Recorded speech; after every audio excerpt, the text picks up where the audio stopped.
নমস্কার বন্ধুরা, আজকে বানাবো চিংড়ি মাছের ভাপা। আগুন ছাড়া কি করে বানাই সেটাই তোমাদের সঙ্গে শেয়ার করছি।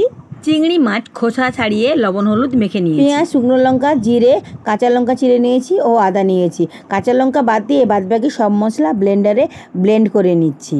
তারপর একটা স্টিলের পাতলা একটা বাটি নিয়েছি, ওর মধ্যে চিংড়ি মাছ ও কাঁচা লঙ্কা চেরাগুলো দিয়ে দিচ্ছি। তোমরা কে কে আমার মতো চিংড়ি মাছের ভাপা বানিয়ে খেয়েছো তা কিন্তু কমেন্টে জানিও। এবার প্রয়োজন মতো লবণ হলুদ দিয়ে দিচ্ছি ওই বাটির মধ্যেই। এবার পরিমাণ মতো সরিষার তেল দিয়ে দিলাম। এটা কেবলমাত্র সরিষার তেল দিলেই ভালো লাগে খেতে। তারপরে বেটে রাখা মশলাটা সব দিয়ে দিচ্ছি, দিয়ে ভালো করে মেখে নিতে হবে। মেখে ঢেকে রাখলাম প্রায় 1 ঘন্টার মতো। সেই ফাঁকে ভাত বসিয়ে দিয়েছিলাম।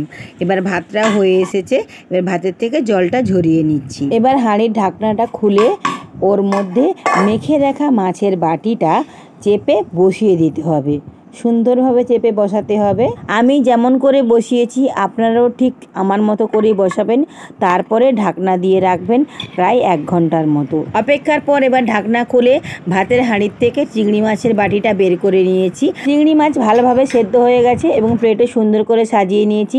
আগুন ছাড়া চিংড়ি মাছের ভাপা তোমাদের কেমন লাগলো তা কিন্তু কমেন্টে জানাবেন।